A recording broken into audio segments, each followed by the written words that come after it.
इस दौरान आप पार्टी के लीडर आतिशी मालिना ने कहा कि जिस तरह से ईडी, सीबीआई, इनकम टैक्स और इंसदाद रिश्वत का यानी महकमे का इस्तेमाल किया गया था, उसी तरह स्वाति मालीवाल का भी इस्तेमाल किया जा रहा है। आतिशी ने कहा कि स्वाति मालीवाल ने जिस तरह की हरकत की है वो कैमरे में आ चुकी है और अब तहकीकात होंगी तो पूरे का पूरा मामला सामने आ जाएगा। बिल्कुल सही बात है। भारतीय जनता पार्टी हर काम स्पष्ट तौर पे करती है। वो ईडी को नेताओं के पीछे स्पष्ट तौर पर लगाती है, वो सीबीआई को विपक्ष के नेताओं के पीछे लगाती है, वो इनकम टैक्स डिपार्टमेंट को विपक्ष के नेताओं को पीछे लगाती है, वो एसीबी को विपक्ष के नेताओं के पीछे लगाती है।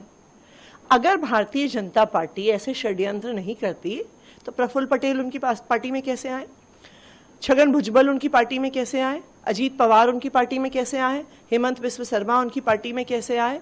ये तो बिल्कुल साफ साफ उदाहरण है कि किस तरह से ED, CBI, anti corruption bureau, income tax department को, इकोनॉमिक ऑफेंसेस विंग को इस्तेमाल किया गया विपक्ष के पार्टी के नेताओं पर स्क्रू टाइट करने के लिए, उनको ब्लैकमेल करने के लिए और भारतीय जनता पार्टी में लाने के लिए।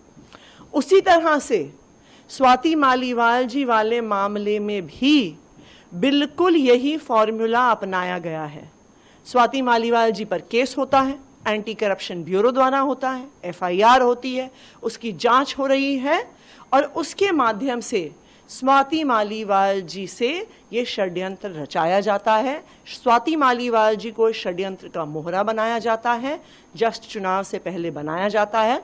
और अब मैं फिर से कह रही हूं कि निष्पक्ष जांच हो जाए कि कौन किसके संपर्क में था, भारतीय जनता पार्टी के किस नेताओं से स्वाति मालीवाल जी मिली, कब मिली, फोन पे क्या बात हुई, व्हाट्सएप पे क्या संपर्क रहा, इस पे जांच हो जाए तो दूध का दूध, पानी का पानी हो जाएगा।